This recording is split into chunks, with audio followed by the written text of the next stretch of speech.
Continuamos con Latinoamérica en vivo. El tema prioritario el día de hoy es el anuncio del gobierno mexicano de realizar una revisión a la reforma docente, a la reforma educativa. Para esto vamos a conversar de inmediato con el periodista, especialista en comunicación política, Héctor Hernández. Héctor Hernández en Twitter es @directorh. Hola, muy buenas tardes, ¿cómo has estado? Muy bien, muchas gracias. Gracias por estar con nosotros. Bueno, sorprendidos porque el presidente de México, Enrique Peña Nieto, finalmente aceptó hacer algunas consideraciones con respecto a las modificaciones que pudieran estar contempladas en torno a la reforma educativa. Ahora, quisiéramos saber hasta qué punto pudiera llegar a considerar el presidente de México las modificaciones a la reforma educativa tras una negativa de mucho tiempo. Bueno, aquí hay que hacer un punto, aclarar una cosa muy importante. La negociación que se anunció ayer por parte del secretario es parte de una revisión que se hizo con el Sindicato Nacional de Trabajadores de la Educación, el CENTE, que no es lo mismo que el ACENTE, que es el ala, digámoslo así, disidente de la Coordinadora Nacional de Trabajadores de la Educación.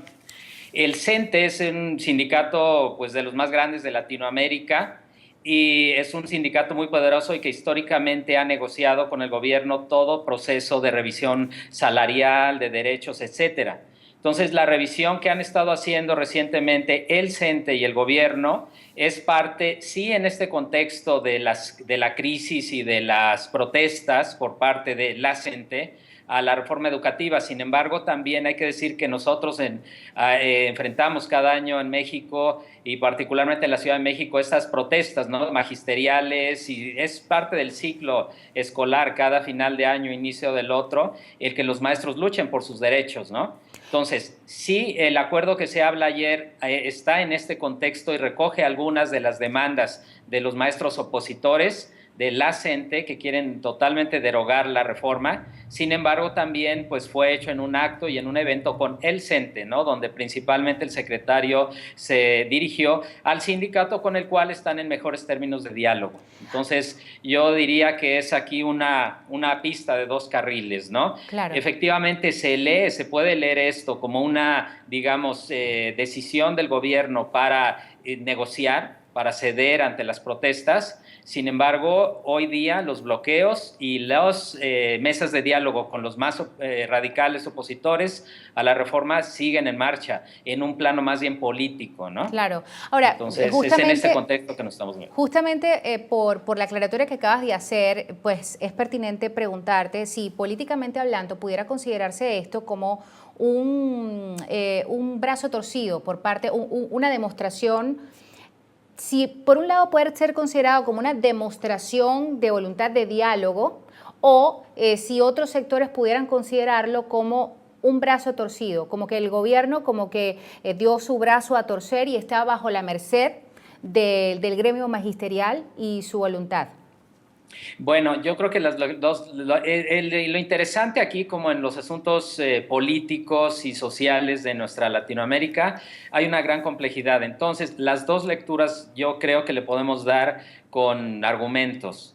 Sí, de alguna manera se lee como una decisión de un brazo torcido del gobierno que tiene que, digamos, hacer algunas concesiones, porque efectivamente hay algunos de los puntos específicos, sobre todo en términos de honorarios, de salarios y demás, que forman parte de las cosas que concede ahora el nuevo acuerdo, que forma parte de las principales críticas de los profesores, ¿no?, en esta última etapa de crisis y de reacción ante principalmente las evaluaciones educativas. Entonces, sí es cierto que el gobierno se ve enfrentado el gobierno federal, a tener que recular un poco y abrir la mesa de negociación. Sin embargo, en el discurso todavía se nos sigue diciendo que es decir, la negociación tiene grados. Claro. Se han hecho algunas concesiones. Sin embargo, hoy mismo el presidente, en otro evento de otro tipo, acaba de decir la reforma educativa no es negociable y no va para atrás. Y tú le preguntas hoy día a los opositores que están en la mesa de diálogo del Ministerio del Interior, de la Secretaría de Gobernación, y ellos van por la abrogación de la reforma. Sí. Entonces, esto es un asunto que sigue y que va a seguir. Y definitivamente yo creo que no es un punto ganado por parte del gobierno porque en la calle siguen las protestas, ¿no? Claro. Ahora te pregunto, Héctor, ¿se entendería lo que está ocurriendo en este momento en torno a la reforma educativa si se hubiera presentado, si no se hubiera presentado, perdón, lo que ocurrió en Nochtitlán? ¿O se entendería lo que está ocurriendo en este momento si en año y medio, 2 años, no se realizaran las elecciones presidenciales? ¿Cuál de los dos hechos? Yo sé que es duro contrastarlo, porque estamos hablando de personas que fueron asesinadas frente a unas elecciones presidenciales, pero como en la política lo vale todo, por eso te pregunto, ¿cuál de los dos hechos tiene mayor peso para que después de tanta lucha brazo partido podamos ver al gobierno con un brazo torcido? Yo creo que la primera, definitivamente. Yo creo que la muerte de 8 personas en Nochixtlán, Oaxaca, el 19 de junio pasado, pues fue un punto de no retorno, diría yo, ¿no?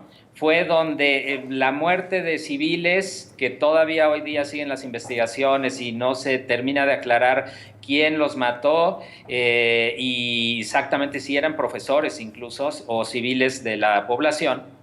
Yo creo que ese fue un punto pues donde definitivamente el conflicto escaló a otro nivel y donde ya no se, ya dejó de rebasar, digamos, ya era un conflicto político sin duda, pero si había alguna duda de que solo era un asunto en materia educativa o de un sector especial, se vuelve un asunto pues nacional, ¿no? Y de relevancia internacional. Mira, es una especie de Ayotzinapa para el gobierno federal, ¿no? Si la muerte de los 43 de Ayotzinapa, la desaparición de ellos, representó aquel punto donde el gobierno llegó a sus peores cuotas de evaluación y valoración, pues ahora esto, en el caso particular educativo, definitivamente aquel Nochixtlán fue un punto de no retorno. Ahora bien, insistimos, pues las cosas son complejas y efectivamente también pues en política y en la estrategia política pues siempre se está pensando hacia adelante, hacia futuro y lo que viene. Entonces, esto nos encuentra en un momento donde acaban de pasar unas elecciones que fueron pues un golpe muy fuerte al partido en el gobierno, al PRI, y donde yo creo que cobró fuerza toda la crítica hacia el sistema, de parte de muchos actores, de los actores políticos organizados, de las organizaciones sociales y demás, y si a ese entorno donde parecía que el gobierno perdía la batalla mediática, sumamos la muerte de los 8 civiles, entonces definitivamente estamos en un momento donde el conflicto estalló pues a otro nivel. Claro. Y Ahora, bueno, sí, perdón, y nada más decir que seguirá, porque efectivamente el 2018 está a la vuelta del esquí. claro, además cuando se trata de elecciones, mucho más rápido, ¿no? Ahora te pregunto por las acciones que está tomando y que estaría por tomar en los próximos días la CENTE, la Coordinadora Nacional de Trabajadores de Educación, que es la coordinadora, según lo has confirmado tú, la más radical, la más confrontativa en torno al tema de la reforma educativa y que pide su derogatoria. ¿Qué es lo que están planeando o lo que han dicho que van a hacer para las próximas horas? ¿En realidad esto que ha decidido el gobierno va a bajar el conflicto hasta amainarlo por completo, desaparecerlo, anularlo? ¿O tú crees que permanezca el conflicto en la calle? Va a permanecer por mucho tiempo en la calle, pero ahora además de permanecer por mucho tiempo en la calle, porque si de algo tienen historia los maestros más combativos es de ser perseverantes. No veo salir a los maestros de las calles en meses, definitivamente, y mientras más se acerque el 2018, más estarán ahí. Pero lo que es cierto es que ahora también, digamos, se abren más espacios de diálogo. El sistema político, las instituciones se ven obligadas a hacer también su parte de escuchar, y es interesante que se confirma hoy que los maestros serán recibidos mañana en el Senado de la República por parte de la Comisión Permanente. Eso es importante, creo que es bueno porque se airea un poco el conflicto, se abren válvulas de escape para que si hay una autoridad muy determinada, tu autoridad educativa federal muy determinada en implementar una reforma que para ellos es la conveniente, haya intermediarios, haya maneras de encontrar puntos de coincidencia, ¿no? Definitivamente la solicitud de la CENTE es radical, es decir, en el sentido de es no reforma, no a la reforma, pero todo esto está vivo, ¿no? Todo esto está moviéndose. Hoy mismo Andrés Manuel López Obrador, digamos que el político, ¿no? Que por muchos meses ha venido respaldando a la coordinadora, el político, digamos, opositor más importante del país, ha venido respaldando a la coordinadora y sin embargo esta mañana matizó sus dichos en entrevista radiofónica y dijo que la reforma educativa se debería, digámoslo así, no recuerdo la palabra exacta, pero corregir, modificar, no derogar. Ah, Y fíjate. que él lo diga en este momento también plantea un escenario distinto. Claro que sí. Entonces, vamos hacia una etapa donde las instituciones tendrán que abrirle las puertas a esta coordinadora que representa una parte fuerte, una población importante de los maestros del país y que tienen reclamos, algunos que pueden sonar, digamos, muy radicales, otros no. Sin embargo, pues nada, hay que hacer política y tienen que escucharlos, ¿no? Héctor, muchísimas gracias por haber estado con nosotros estos minutos en Latinoamérica en Vivo. Venga, muchas gracias. Que pases buenas tardes. Era Héctor Hernández, colega periodista. Él es director del Mensaje Políticas 360 y especialista en comunicación política. Lo pueden conseguir en Twitter, @directorh, @directorh.